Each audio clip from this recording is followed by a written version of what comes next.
মেলা এখন আপনারা দেখতে পারেন, কিন্তু আমরা অফিসিয়ালি আমাদের পতাকা নামিয়ে নেব, আমাদের সমাপ্তি ঘোষণা করব। আবার নিশ্চয়ই আগামী বছর আপনাদের সঙ্গে দেখা হবে এই শীতকালে এই ফুলের মেলায়।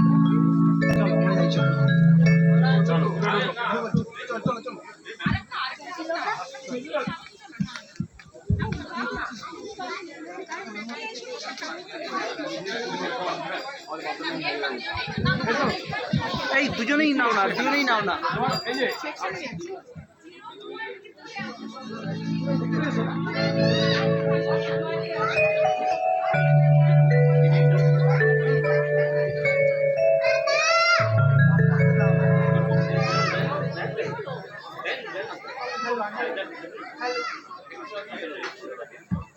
হ্যালো,